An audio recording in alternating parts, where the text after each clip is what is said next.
3 कौटि थाखा 9 जनजों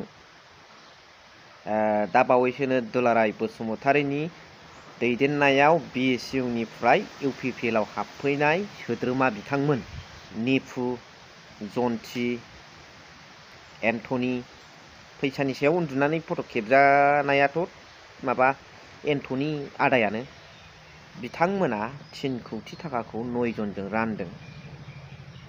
बेनिफ्राय सासेनो बोरैबा 1 लाखल' होदों। दा बे 1 लाखल' मोनग्रायानो 3 कौटिनि गेजेराव 1 लाखल' मोननायनि थाखायनो बै 1 लाख मोनग्राया भाइराल खालामना होदों बे फट'खौ। बिनि सोमोन्दै मोजाङै सावरायगोन। गिबियावनो नैबे भिडिअ क्लिप्सखौ नायग्रोनानै लाबानो जाबाय। হয় স্যার, দেখা গৈছে যে BSUৰ এজন নেতা UPPLত যোগদান কৰাৰ লগে লগে বহুত টকা লৈ পেলাই মানে শুই আছে, বিভিন্ন সংবাদ মাধ্যমত দেখি পাইছো। নহয়, ইহঁতে 9 জন, আপোনালোকে ওলাবি 9 জন আছে।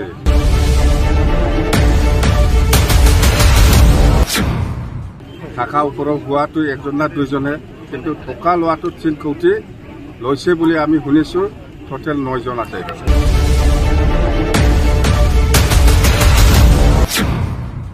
বছৰত মই কম 9 জনৰ ভিতৰত কোনোবা এজনে 1 লাখে পাইছে বুলি ইয়ে ভাইৰাল কৰিছে।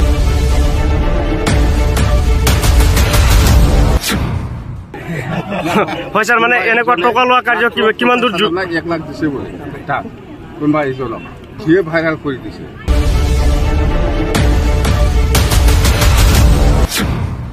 দৰং ওদালগুৰি লোকসভাত BJPকো হাৰাইছো, আমি কংগ্ৰেছকো হাৰাইছো। আমি BPF উইনার। ইয়ার তুলনাত এই কোকরাঝার লোকসভার UPPL কোন হয়? Hello everyone, one second welcome back to the channel. दिनैनि गोदान भिडिअ नोंथांमोन बयखौबो गोसो गोथारै बरायदों, लोगोसे आसा खालामो इसोरनि अननायाव नोंथांमोन बयबो मोजां दं। स' भिडिअ दा माखा जागोन कारापसन फ्री, जाख्ल'नाय गैयै जोंनि सरकारा होननानै UPPLनि गोबां दैदेनगिरिफ्रा मेल मिटिं मिडिया पेपारि कागजै बुंबोगासिनो दं आरो इयुनाव बिथांमोना बुंलांबाय थागोन ना। दा बाथ्राया जाहैबाय दा बावैसो सिगां एन्थनी नार्जारी बिथाङा कौटि कौटि थाखानि सायाव उन्दुनानै फट' लादों आरो बेनि सिगांबो BCDC लेभेलनि सासे दैदेनगिरिया फट'गा नैबे मा नाममोनथाय ना बेन्जामिन ना मामोन बावबाय आं, बिथाङाबो। दा अब्ला रायलायनांगौ बाथ्राया बेनो, UPPLआव थाङोब्ला थाखानि गान्थु लाहैनोमोन नामा? बेनिखायनोसो बयबो BPF गारनानै, बनसु गारनानै, BSU गारनानै UPPLआव जगदान जागासिनो दं।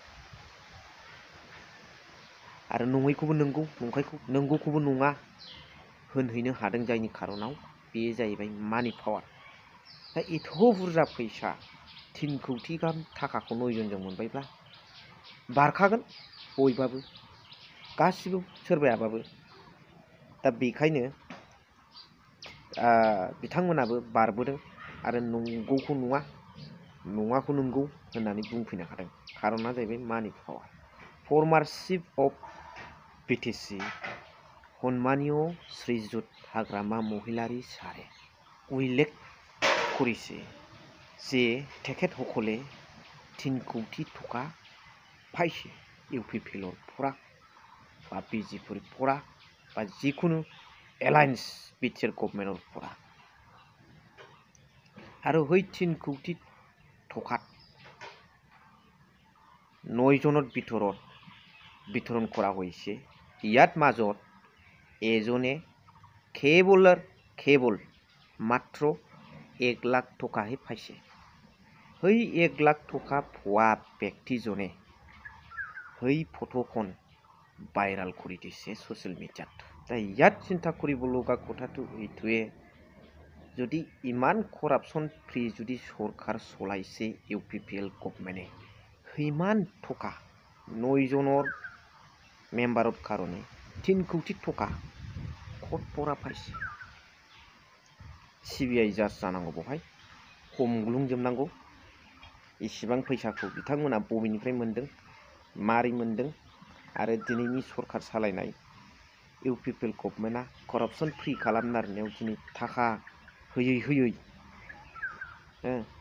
मानो बेबादि रायजो राजाफोरखौ आरो लिडारफोरखौ बोगासिनो दङ खोथाया बे आरो बेजों लोगोसे कड अफ कन्डाक्ट सोलिबाय थानाय अबस्थायावनो बिथांमोना फरमरानो अरुण'दयनि फर्म हेमन्त बिश्व शर्मा साराबो उदां मुखुलि भाबै जौस्राङाव फैनानै लेक्सार होगासिनो दं 3 मासनि उनाव मोनजोबगोन दा बेवहाय नैबे प्रेजेन्टआव दा नरेन्द्र मदि बिथां सारनावबो अमित शाह बिथां सारनावबो जेबो पावार गैला दा इलेक्शन कमिशनारनावसो दङ दा बे हिसाबै जेबो गभर्नमेन्ट फर्म गैथ'यै हिसाबै बे बुस्थुआ लागु जाया बेखौ बयबो हकलो आमार अनसल थकार रायसे है कथाथु बुजिफाय अब्लाबो बिथांमोना मोनसे लब जाहोनानै बे बुस्थुखौ मावगासिनो बिनि एगेन्स्टआव जायफोर बिरोधी दलफोर दङ BPF स्टेन्ड ইয়াত आमार अनसलत रिजनेल पलिटिकल पार्टी हिसाबै जे আছে है रिजनेल पलिटिकल पार्टी BPF ইয়াত बिरोधी एक्शन ल'ब लागे प्रश्नआ जाहैबाय 9 जनजों 3 कौटि मोनोबा 12 जनसोजों 4 कौटि मोनगोन नङा होमबा बेबायदि फैसा होनानै बायोबाथ' मानि पावारसो जाहैबाय नालाय सोरबायाबो थांगोन लिडाराबो थांगोन रायजो राजाफ्राबो थांगोन दा प्रश्नआ जाहैबाय बिथांमोना 9 जनजों 3 कौटि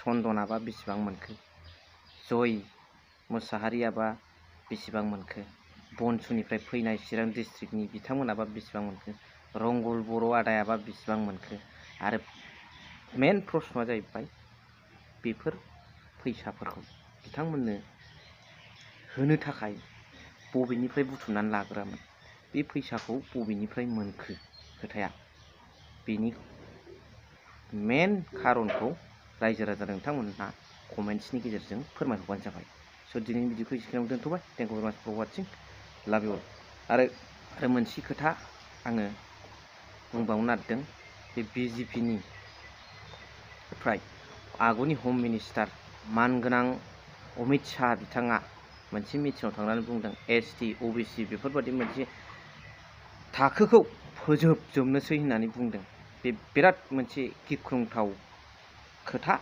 बेखौ नेक्स्ट आपडेटआव आङो होनो नाजागोन स' बेबो मोनसे बिराद गिदिर दामाखा जागोन भिडिअआ नेनानै थाबानो जाबाय अब्ला थेंक इउसै